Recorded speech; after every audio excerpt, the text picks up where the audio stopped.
السلام عليكم ورحمة الله وبركاته، حبايبنا عاملين إيه؟ إن شاء الله رب تكونوا بألف خير. غدانا النهارده شوية حواوشي يا جماعة، هيعجبوكم أوي. وإيه، وعلى السريع كده يعني ما بياخدش وقت. يلا كده نسمي ونصلي على سيدنا النبي محمد ونعمل بقى شوية طحينة وشوية حواوشي وشوية سلطة كده حلوين. ده غدا النهارده. بعد بقى فيديو تفريزات رمضان. إيه، حبيت بقى نعمل أكلة بسيطة كده ما نتعبش نفسنا عشان خدنا يوم بقى من أوله. جبت بقى هنا بقى معايا بصلتين حلوين كده ولا ثلاثة عشان اللحمة. ده كان عندي نص كيلو، وبعت عمر يجيب لي كمان نص كيلو عشان مش هيكفيهم نص كيلو. دي لحمة مفرومة صبحة يا جماعة. كانت عندي كده في الفريزر طلعتها من الصبح. وعمر بقى راح يجيب لي نص كيلو كمان عشان مش هيكفيهم نص كيلو. هو كيلو ليهم مظبوط يعني. قشرت بقى البصل واغسله كويس. وجاب لي بقى فلفل ايه من الطويل ده مش حراق، دقته كده لقيته مش حراق. فجبت واحد بقى من الرفيع ده بيبقى حراق، يخلي الحواوشي ايه. وجاب لي كمان عيش حواوشي. هقطع بقى البصل مع الفلفل وانعمه كويس قوي. اهم حاجه في الحواوشي ان نعمل البصل على قد ما نقدر، يعني ما تسيبهوش خشن. نعمل البصل كده، حتى انا عملت الاطراف بتاعته وهنعم تاني. عايزه اقول لكم بقى الاكل اليومين الجايين دول بقى كله افكار كده حلوه لرمضان، وكمان ايه، آه نعمل بقى الوصفات الجميله دي في رمضان. احط بقى البصل على الفلفل، مع الفلفل الاول في البوله، هدعك فيهم كده قبل ما عمر يجيب لي النص التاني. وايه، ونحط بقى كله على بعضه. المهم حطيت بقى فلفل وكزبرة وبابريكا وكمون، بس كده ما كترتش بقى بهارات كتير عشان ايه، الحواوشي بقى بحب طعم اللحمة يبقى باين كده. هحط بقى النص ده وادعك فيه كده عبال ما يجيبهولي. المهم دعكت البصل بالملح الاول بالبهارات، نزلت المية كل اللي فيه، وهو اصلا الكبة من عمل بصل، مش عايزه البصل يبقى باين، ما ياخدش سوا معايا. وفي نفس الوقت ايه، يبقى ننزل ميته كده مع البصل مع اللحمة، يبقى طعمه حلو. بس كده عمر كان جه بقى وجاب لي النص التاني. وايه، وقلبت كله على بعضه كده بقى. ادعكي فيهم كده على قد ما تقدري، ولو هتسيبيهم شويه في التلاجة ما فيش مشكله. والناس اللي هتفرز بقى يا جماعه تعمله كده وتقوم حاطاه في العلبه وعيناه بقى في الفريزر.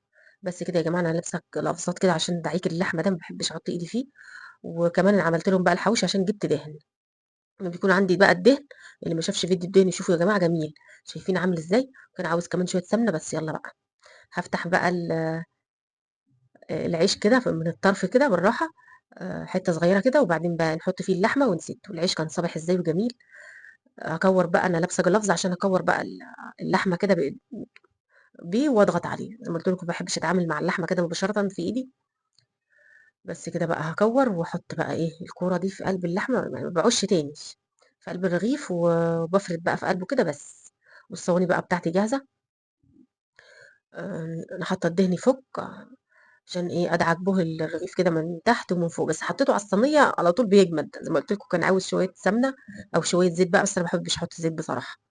فيلا بقى ايه، ما تنسوش بقى نصلي على سيدنا محمد، ونحط لايك حلو كده للفيديو، واشتراك في القناه، وشيروا الفيديو على قد ما تقدروا. ونعمل بقى الخلطه الحلوه بتاعه الحواوشي دي. عايزه اقول لكم اسهل اكله. على طول بقى تدعكي كده اللحمه في البصل وتحطيها بقى في الرغيف وتدخليها الفرن. بس كده، وعملت بقى شويه سلطه وشويه طحينه حلوين. فده لو فطار في رمضان يبقى جميل بصراحه. وعايزه اقول لكم اللحمه كانت صابحه كده وجميله، طعمها حلو قوي في الحوش. بس كده بقى بفرد، مش بكتر قوي ومش بقلل قوي في اللحمه. يعني عملوا بتاع معايا 10 عيش صغير وتلاتة كبار، 13 رغيف حلوين قوي. يعني كان ممكن يعملوا اكتر من كده، بس انا مكتره اللحمه شويه على قدنا بقى. يلا بقى يا جماعه، جبت الصواني بتاعتي دي، مش هرفعها رقيق شويه.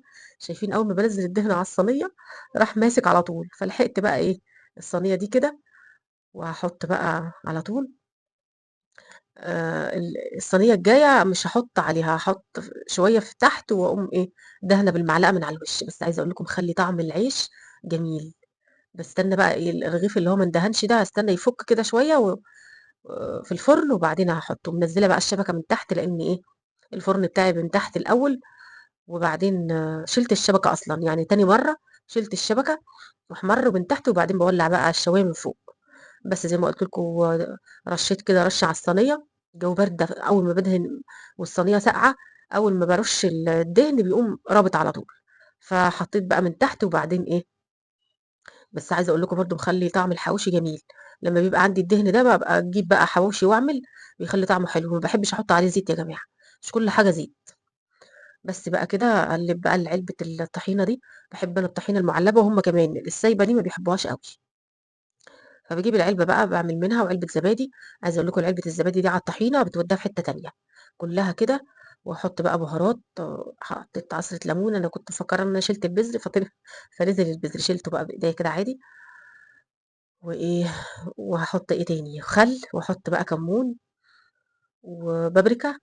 بس كده، مش عارفه حطيت كزبره ولا لا. لو في توم باودر وبصل باودر، مش عارفه انا ما حطيتش ليه توم باودر وبصل باودر. بس كده احط ميه بقى لما تلف معايا كده وخلاص. ودي سلطه الطحينه. اعمل بقى طبق سلطه تاني بالبصل بقى والبهارات والخضار كله. كان خطير جنب الحوشي بصراحه. بس كده يا جماعه، ده كان غدانا، يا رب يعجبكم. وقولوا لي رايكم بقى في طريقه الحواوشي. بسيطه خالص وجميله. والتفريزات يا جماعه، فيديو التفريزات يا ريت تشوفوه، جميل. لسه هنجيب تاني منفرز، وهبدأ بقى إن شاء الله في التنظيفات بقى العميقة. في تنظيفات رمضان. هنبدأ مع بعض إن شاء الله الفيديو من أول فيديو الجاي. هنعمل مع بعض غدا حلو كمان، وننضف بقى تنظيفات رمضان. بس يا جماعة بحط مية كده وملح، حطيت سنة ملح صغيرة. وفي البهارات بقى والزبادي، شايفين الطحينة جميلة. أنا ما يعني مرقتها سنة، لأن عبال ما تيجي تغرفي هتكون إيه، جنب التاني. جبت بقى طبق الخضار الجامد ده، كرنب وبوريكم هنا الحواوشي. بلف فيه كده عشان الفرن. هعمل بقى طبق السلطة الخطير ده. أنا عملت على طول، بس إيه، جيت أقطع الحتة الخضرا دي، قلت أما أقطع الأول، بس ما لقيتش تحتها حاجة سبتها. بس كده، دي طريقة تقطيع الطماطم لأنها جامدة. آه، برضو في فيديو التفريزات لقيت الطماطم كلها جامده. فعملتها بقى كده بالطريقه اللي انا عملتها بيها دي، احلى طريقه للطماطم. بس الفلفل ده حراق. هبشر بقى الجزر. والبصل بقى ايه، جيت ابشره، ما بشرها هتعور ايدي، فايه قطعته كبير كده. متنسوش يا جماعه تقولوا رايكم في التفريزات اللي هيشوف الفيديو، ورايكم في الحواوشي. وتشجعوا معايا كده، عشان زي ما قلت لكم الفيديو الجاي هيبقى تنظيفات عميقه بقى. خلاص يا جماعه، فاضل حاجه بسيطه. خلص تنظيفات ونعلق زينه رمضان بقى ان شاء الله. وتابعوا معايا يعني. بس كده بقى اخلص تقطيع الخضار، وهبشر حته الكرنبايه دي. عايزه اجيب بقى اروح السوق بقى كده. بس ان شاء الله قدام رمضان كده نجيب تسويقه رمضان بقى كبيره كده، نجيب فيها بقى كابوتشايه ولا كرنبايه بنفسجي وكرنبايه بيضه. ونجيب كابوتشي. ونجيب خضار السلطه الكتير ده.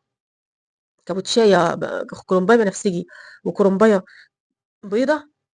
يكفوا معاكي لاخر رمضان. عشان السلطه يا جماعه، احنا من الناس اللي بتحب السلطه كتير في رمضان. بس كده بشرت بقى الجزرايه. واحط بقى فلفل، احط ليمونه ولا ايه، عصره ليمونه، مش هحط ليمونه كامله، ونص كفايه عشان ميتها كتير. وشويه خل برده مش كتير. وهقطع بقى البصل كبير كده. بيدي طعم حلو. وهحط لها بقى ايه، هحط لها ملح واقلبها. واحط لها ميه بقى في الاخر، يعني لما اجي اغرف احط لها ميه، هتكون الخضار كده نزل ميته بالملح كده والبصل وطعم البصل. فتحطي بقى الميه وتقلبي، تاخد بقى طعم الخضار كله. بس كده، وكان الحواوشي بقى ايه، هيخلص معايا. خلصته، وبعدين بقى جيت صورت معاكم بقى في الاخر. فيديو خفيف كده ولطيف معاكم، مش كتير. عشان ايه تشاهدوا للاخر. ويعجبكم الغدا بتاعنا. انا لسه برضو ايه، الكلام بتاعي مخنفه شويه كده من البرد. يا رب يكون الفيديو عجبكم يا جماعه، وما تنسونيش في اللايكات والاشتراكات والصلاه على سيدنا النبي محمد. وتقولوا لي رايكم في الغدا. انا مجهزه كله على السوا كده، شايفين جمال حواوشي خطير يا جماعه. محمر كده من فوق ومن تحت، برضو الكاميرا ظلماه. وكان احمر من كده شويه. ومقرمش كده، اللي عايزه طري يحطه في حله ويغطيه اول ما يطلع. هيطرى معاكي كده ويبقى جميل. بس احنا بنحبه مقرمش. شايفين شكله عامل ازاي، لسه في كمان صينيه في الفرن. على ما ناكل بقى دول، ونيجي اطلعها بقى. وكده يكون الفيديو بتاعنا خلص، يا رب يكون عجبكم. وما زي ما قلت لكم، ما تنسونيش في اللايكات والاشتراكات والصلاه على سيدنا النبي محمد. وقولوا لي رايكم في الاكل وفي الطحينه وفي السلطه. بسيطه كده وخفيفه. وعلى طول كده انا بقى ايه، بجيب من الاخر. يعني المفروض كنت حطيت على صينيه كبيره كده، وحطيت سلطه في اطباق صغيره.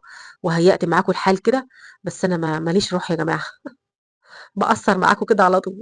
يلا ان شاء الله نعمل الحركات دي كلها في الايه، في رمضان ان شاء الله. بس كده حطيت بقى الميه وقلبت. واستنيت بقى لما ايه، لما اللي في الفرن طلع. وبعدين خرجت لهم بقى الاكل، بوريكم طعم. شكل الحواوشي عامل ازاي خطير، واللحمه مستويه. لان انا مسويه كويس. والفرن كده بتاعي بيسوي على نار هاديه كده وجميل. يا رب يكون الفيديو عجبكم. وزي ما قلت لكم، ما تنسونيش في اللايكات والاشتراكات. ومع الف سلامه. وجربوا الحواوشي. مع السلامه.